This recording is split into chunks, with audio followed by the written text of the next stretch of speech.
नमस्कार, मैं हूं मोहन तिवारी। खबरों की खबर में आपका स्वागत है और खबरों की खबर में आज हम बात करेंगे अलग अलग मुद्दों पर। मेरे साथ स्टूडियो में मौजूद हैं टीवी 24 के आउटपुट हेड कृष्ण कुमार सिकंदर जी। सिकंदर जी, आपका बहुत बहुत स्वागत है हमारे इस कार्यक्रम में। हम इस कार्यक्रम में देश दुनिया की उन खबरों पर चर्चा करेंगे जो कि आज की सुर्खियां हैं। तो चलते हैं, कार्यक्रम की शुरुआत करते हैं। मणिपुर में 3 मई से हिंसा जारी है। यह हिंसा दो जातियों के बीच संघर्ष का परिणाम है। इस बीच 28 मई को मुख्यमंत्री एन बीरेन सिंह ने बयान दिया है कि राज्य में हिंसा शुरू होने के बाद पुलिस एनकाउंटर में 40 आतंकी मारे गए हैं। हिंसा में शामिल आतंकी आम नागरिकों के खिलाफ M16, AK-47, assault rifle, sniper gun का इस्तेमाल कर रहे हैं। मणिपुर की हिंसा से चिंतित गृह मंत्री अमित शाह 29 मई को मणिपुर की राजधानी इम्फाल पहुंचे। उन्होंने मुख्यमंत्री एन बीरेन सिंह और मंत्रियों और अधिकारियों के साथ मीटिंग की। बैठक में एन बीरेन सिंह, केंद्रीय गृह राज्य मंत्री नित्यानंद राय, केंद्रीय गृह सचिव अजय भल्लाल और इंटेलिजेंस ब्यूरो के चीफ तपन डेका मौजूद थे। शाह ने अफसरों और सामाजिक संगठनों के साथ बैठक की। गृह मंत्री 1 जून तक कई राउंड की सुरक्षा बैठकें कर चुके हैं, जिससे पहले मणिपुर सरकार ने राज्य में हिंसा को लेकर फेक न्यूज़ फैलाने वालों पर राजद्रोह का केस दर्ज किया है। अमित शाह के दौरे से एक दिन पहले रविवार को मणिपुर के कुछ इलाकों में हिंसा हुई। राजधानी इम्फाल से लगे इलाकों में झड़प भी दर्ज हुई, जिसमें एक पुलिसकर्मी समेत 5 लोगों की मौत हो गई, जबकि 12 लोग घायल हुए हैं। राज्य में हिंसा के चलते अब तक करीब 80 लोगों की जानें गई है। तो इसी पर आगे हम चर्चा करेंगे और जानेंगे कि मणिपुर क्यों जल रहा है। मणिपुर अगर जल रहा है तो उसे रोका कैसे जाए, और अमित शाह जो एक टारगेट लेकर 3 दिन से वहां डेरा डाले हुए हैं, क्या उसका परिणाम निकलेगा। हमारे साथ सिकंदर जी हैं, चलिए उनसे बातचीत करते हैं और इस सिलसिले को शुरू करते हैं कि क्या होने वाला है मणिपुर में। सिकंदर जी, हम देख रहे हैं कि लगातार मणिपुर में हिंसा बढ़ रही है और सरकार के जो प्रयास हैं उसमें कोई खास सफलता नहीं मिल रही है। अमित शाह 3 दिन से वहाँ हैं, क्या लगता है वो सफल हो जाएंगे, सफल करके आएंगे? अब तक उनका रिकॉर्ड रहा है कि वो जहाँ जाते हैं वहाँ सफलता जरूर मिलती है, लेकिन 3 दिन हो गए हैं, कोई खास परिणाम अब तक दिखाई नहीं दिया है। अमित शाह का दौरा बहुत महत्वपूर्ण है मणिपुर के लिए, क्योंकि वो गृह मंत्री हैं देश के, और बतौर गृह मंत्री देश के अंदर शांति बनी रहे, इसके लिए उनकी महत्वपूर्ण भूमिका होती है। तो वहाँ जब पहुँचे हैं तो जाहिर सी बात है कि सबसे पहले वहाँ की परिस्थितियों को समझने का प्रयास करेंगे कि क्यों हिंसा हो रही है। ये सब जानना सबसे पहले ज़रूरी है कि मणिपुर की जो 38 लाख की लगभग आबादी है, इसमें से आधे से अधिक मैत्रीय समुदाय के लोग हैं। ये जनजातीय समुदाय है। इसके अलावा शेष नागा और कुकी जनजातीय समुदाय है। तो यहाँ मामला आरक्षण का है। सरकार मैत्रीय समुदाय को हाईकोर्ट के निर्देश पर आरक्षण देना चाहती है और नागा और कुकी इसका विरोध कर रहे हैं। मैत्रीय समुदाय का उनकी मांग ये है कि 1949 में भारतीय संघ में जब विलय हुआ था मणिपुर का, तो रियासत काल में जनजाति का दर्जा प्राप्त था उनको, और पिछले 70 साल में मैतीय आबादी जो है वो 62% से घटकर 50% आ गई। अपनी संस्कृति और पहचान के लिए उन्हें जो है संरक्षण की ज़रूरत है। इस आधार पर वहाँ के हाईकोर्ट ने उनको आरक्षण देने के लिए सरकार से विचार करने की बात कही थी, लेकिन नागा और कुकी समुदाय इसके विरोध में हैं। अब वहाँ जो आग लगी है वो दोनों तरफ से है। अब क्रिया के विपरीत प्रतिक्रिया। राजनीति में आरक्षण पेट्रोलियम पदार्थ की तरह है। मुद्दा तो राजनीतिक पार्टियां हितों की बात करती हैं, लेकिन जब जब भी आरक्षण की बात आई है, इस देश में आग लगने के अलावा कुछ नहीं हुआ है। तो यही स्थिति मणिपुर में है। अब इन दो समुदायों के बीच तालमेल बैठाना और फिर ये पता करना गृह मंत्री के सामने सबसे बड़ी चुनौती होगी कि आखिर इनको जो है, इनके पीछे कौन लोग हैं। इतनी बड़ी हिंसा, अत्याधुनिक हथियारों से हिंसा, सामान्य दंगों में हम देखते हैं विरोध होता है, पत्थरबाजी होती है, कभी एक आध छोटे देसी बम पेट्रोल बल चल जाते हैं, लेकिन जिस प्रकार के अत्याधुनिक हथियारों का इस्तेमाल हुआ है इस हिंसा में, इससे कहीं ना कहीं ये प्रायोजित लगता है और कोई बड़ी ताकत इसके पीछे काम कर रही है। तो गृह मंत्री का जो 3 दिवसीय दौरा है ये इसलिए महत्वपूर्ण है कि आखिर वो कौन सी ताकतें हैं जो इसके पीछे खड़ी हैं। और गृह मंत्री के होने से राज्य सरकार के भी हौसले बुलंद हो गए और वहाँ की पुलिस भी जो है, केंद्रीय सुरक्षा के भी इंतजाम किए जाएंगे। तो ये महत्वपूर्ण है। तो इसलिए जो है गृह मंत्री के जाने से, शाह के जाने से हिंसा थमने के आसार हैं और मुकम्मल इंतजाम होने के आसार हैं इसके।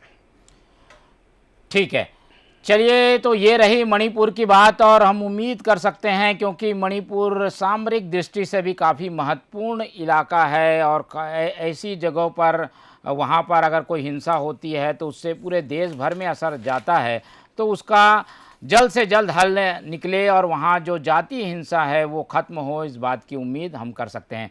आगे चलते हैं और अब बात छत्तीसगढ़ की और छत्तीसगढ़ के उस महोत्सव की जिसने पूरे देश में धूम मचा रखी है।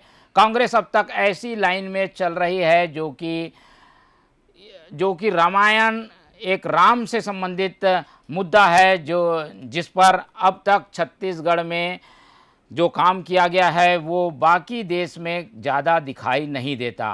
कांग्रेस ने अब तक छत्तीसगढ़ में हम बात करें तो 6 स्थानों पर बड़ी बड़ी राम की 25-25 फुट की मूर्तियां बनाई हैं और एक संदेश देने की कोशिश की है कि राम के मार्ग में कांग्रेस भी चल सकती है।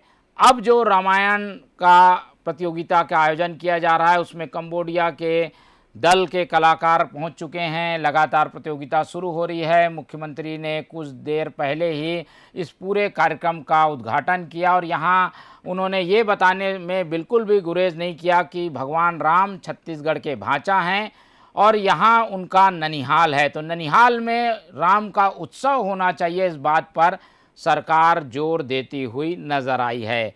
ये मसला कहाँ तक जाएगा, क्या है इसके पीछे का गणित, किस तरीके की राजनीति इसमें है और ये महोत्सव कितना अपना वैभवशाली स्वरूप पा पाएगा, इसी पर चर्चा करते हैं। सिकंदर जी हमारे साथ जुड़े हुए हैं, तो चर्चा की शुरुआत करते हुए उनकी ओर रुख करते हैं। सिकंदर जी, हम देख रहे हैं कि ये आयोजन अपने तरीके का अनोखा आयोजन है। इस तरीके के आयोजनों की दरकार यहाँ बनी हुई थी, अब छत्तीसगढ़ सरकार ये आयोजन कर रही है। कितना इफ़ेक्टिव है ये आयोजन? देश में रामचरितमानस या रामायण का पाठ, रामलीलाओं का मंचन, ये सबका समय निर्धारित है। आम तौर पर ये चैत्र नवरात्र या शारदीय नवरात्र के समय इस तरह के आयोजन होते हैं, लेकिन इस समय ये आयोजन जो है जो न उसके अनुकूल है, समय के अनुकूल नहीं है और आयोजन सरकार कर रही है। आयोजन तो सबसे पहले स्वागत योग्य है कि राम संविदा जो है पूरे भारतवर्ष के रहे और राम आदर्श रहे हैं, ये स्वागत योग्य है।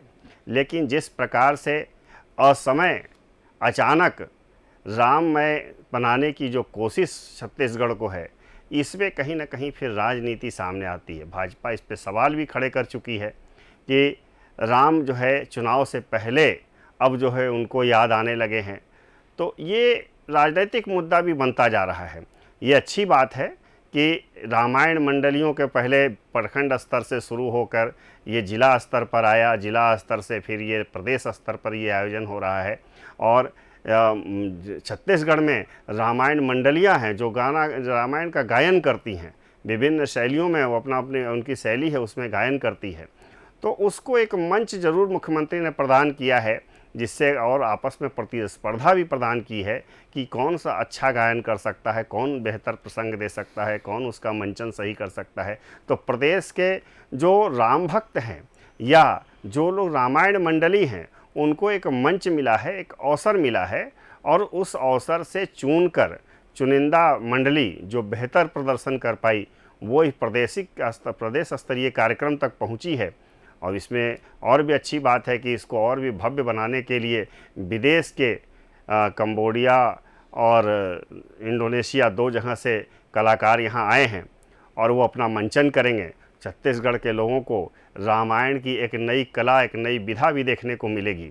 लेकिन इस सब के पीछे कहीं ना कहीं कांग्रेस की जो सोच है कि बीजेपी राम को हायर न कर ले, बीजेपी राम को हाईजैक न कर ले, तो उसके पहले ही देश में, प्रदेश में चुनाव से पहले एक ऐसा माहौल बनाया जाए कि कांग्रेस भी हिंदू विरोधी नहीं है। क्योंकि हाल के चुनाव में अल्पसंख्यकों के प्रति केवल मोह कर्नाटक में दिखा कांग्रेस का। उसके बाद जहाँ भी चुनाव हुआ है वो पता है कि हिंदू एकजुट होकर वोट कर रहा है और हिंदू राम के नाम पर एकजुट होता है। राम हमारे इतने बड़े महत्वपूर्ण, इतने आराध्य हैं कि हमारे जन्म से मृत्यु तक राम का नाम आता है। तो इसलिए राम का महत्व तो है और भूपेश बघेल ने एक सही पहचान की है। राजनीतिक दृष्टि से भी, सामाजिक दृष्टि से भी और सांस्कृतिक दृष्टि से भी एक अच्छी पहल की है। धार्मिक रूप से, सांस्कृतिक रूप से स्वागत किया जाना चाहिए। राजनीति का काम है, अपना चरित्र है विरोध करना, वो विरोध करेंगे, उन पर सवाल खड़े करेंगे, ये हमारा विषय नहीं हो सकता है। हम देख रहे हैं कि इस पूरे आयोजन को 3 दिन तक सरकार करने जा रही है, अलग अलग प्रस्तुतियां होंगी। क्या इससे ये बताने की कोशिश के बजाय एक तरीके से राम का जागरण जो है वो छत्तीसगढ़ में हो, ये ज़्यादा कोशिश है सरकार की? राजनीति से अलग हटके इसे किस ढंग से देखना चाहिए?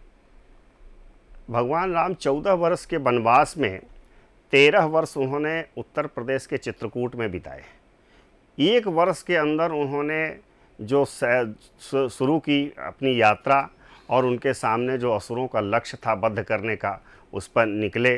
दंडकारण्य से होते हुए ये बस्तर का जो इलाका है गए, तो राम वनगमन पथ, यहीं रास्ते में सबरी से उनके भेंट होते हैं, उसी में यहाँ आने के लिए निषाद से उनके भेंट होते हैं। सब के राम हैं।